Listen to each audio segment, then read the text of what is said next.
जनाब सप्प बड़िया पिया सी उत्ते छत्त च ते इनू अज लटकाया। लो जी चेक लो दूसरे दिन वाला ये आ रहा सी परले पासियों दी ते ये हले थोड़ा जिहा जींदा ते मूँह वेखो खोल के विचों किवें दा लग रहा ते ओह उड्डिया उड्डिया आ रहा सी ते जिहदी वजह तो ये टाइम नाल पता लग गया ते इहदे विच रगड़िया गया सी। इहदी सूरत वेख लो, ये दूसरे दिन वाला ते अज की काले निकल रहे हैं खुड्डां दे विचों दी। जी अस्सलामुअलैकुम, welcome back with another vlog. सारिਆਂ ਦਾ की हाल चाल है? मैं तुहाडे नाल मोहम्मद अली मतीन अहमद बाजवा ते तुसीं वेख रहे हो जट बाजवा चैनल। जनाब आपां नवां व्लॉग लैके तुहाडी खिदमत च हाज़र हो गए हैं ते मैं उधर भी ध्यान रख रहा क्योंकि बंदा साडा स्प्रे कर रहा ते वो उखड़ ना जाए ते तुहानूं भी चेक कराने। मौसम आई सारी दिहाड़ी बहुत गर्मी रही सुबह तो लग के ते तकरीबन 5 बजे तक, उदों फिर हवा चली तो हुण बड़ा स्वाद आ रहा। हुण मौसम इंज ठीक है तो स्प्रेवां आले दुआले चल रही ने सज्जे खब्बे इधरले पासे जेड़े पासे वेखो स्प्रेवां हो रही ने। आपां आप कराई जाने अज फिर। चलो तुहानूं भी चेक कराने।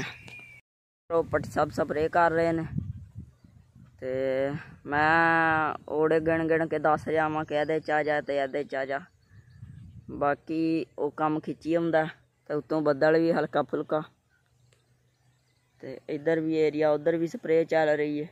इधर टालियां ने नहीं तो मैं तुहानूं वहांदा इधरले पासे तिली।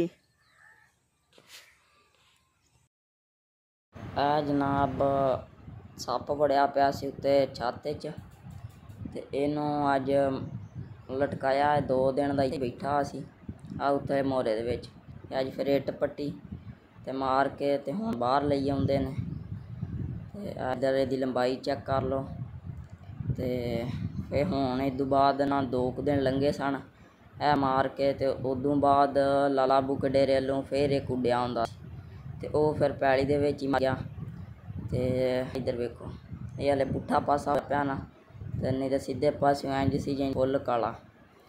उदों बाद विच 2 दिन लगे ने ठीक, एक दिहाड़ी ते दूजी दिहाड़ी वाले दिन दोपहर नूं लगा सी ते ओह फिर उड्डिया आउंदा सी ते हुण करी तुसीं चंगी तरह वेख लो ते आपां चलने आ अगले काम वाल। वेख लिया? चलो जी ठीक हो गया। हाँ जी दोस्तों इधर चेक कर लो। हुण आपां पानी लैन जा रहे हैं। टाइम तकरीबन 2:45 दा हो गया होना ते नहर दे उत्ते टुरिया जाना ते इत्थे तुहानूं पता खड्डे बहुत लग रहे हैं ते बदल भी उत्ते बहुत है, वो भी तुहानूं मैं वखाना। इधर बदल वेख लो ते आवाज़ भी आ रही बदल दी, गड़ल गड़ल कर रहा ते इधर सारा एरिया कज्जिया पिया। चलो आप मिनट मार के पानी ले आने बाद वेखांगे जे आ गई ठीक है ना आई आप पानी भी लै लिया ते हुण आप टुरे जाने वापस। उत्ते बदल ने मौसम बड़ा टोरी है ते गर्मी गुरमी वाला सीन इन्ना कोई नहीं गा ते उधर चल शायद तुहानूं नज़र आया होवे कैमरे च या ना आया होवे पर बदल उत्ते बहुत है।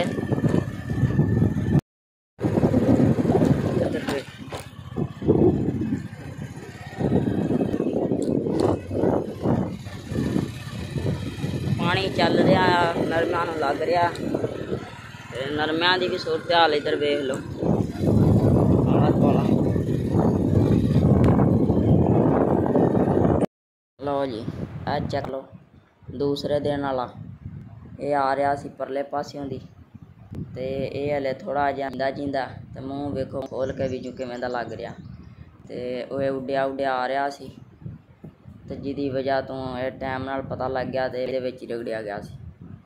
इहदी सूरत वेख लो, ये दूसरे दिन वाला ते अज की काले निकल रहे हैं खुड्डां दे विचों दी।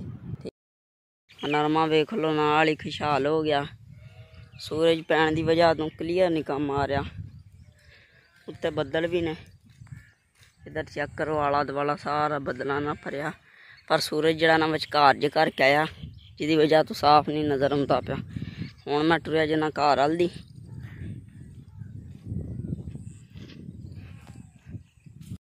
ਇੱਥੇ ਕਰਕੇ ਇੱਕ ਕਾਂ ਬਹਿ ਰਿਹਾ ਤੇ ਉਹਨਾਂ ਸਿਰ ਖਾਈ ਆਉਂਦਾ ਰੌਲਾ ਪਾ ਕੇ। ਤੇ ਮੈਂ ਆਖਿਆ ਹੁਣ ਨਾ ਵਾਹਵਾ 2-3 ਦਿਨ ਹੋ ਚਲੇ ਨੇ ਵਲੋਗ ਨਹੀਂ ਗਿਆ ਤੇ ਅੱਜ ਆਪਾਂ ਤੁਹਾਡੇ ਨਾਲ ਵਲੋਗ ਸ਼ੇਅਰ ਕਰੀਏ। ਤੇ ਜਨਾਬੇ ਵਾਲਾ ਅੱਜ ਦੇ ਵਲੋਗ 'ਚ ਦਿਓ ਇਜਾਜ਼ਤ। ਅੱਲਾ ਹਾਫਿਜ਼। ਹੁਣ ਆਪਾਂ ਡੇਲੀ ਵਲੋਗ ਪਾਣਾ ਕਰਨਾ। Thanks for watching.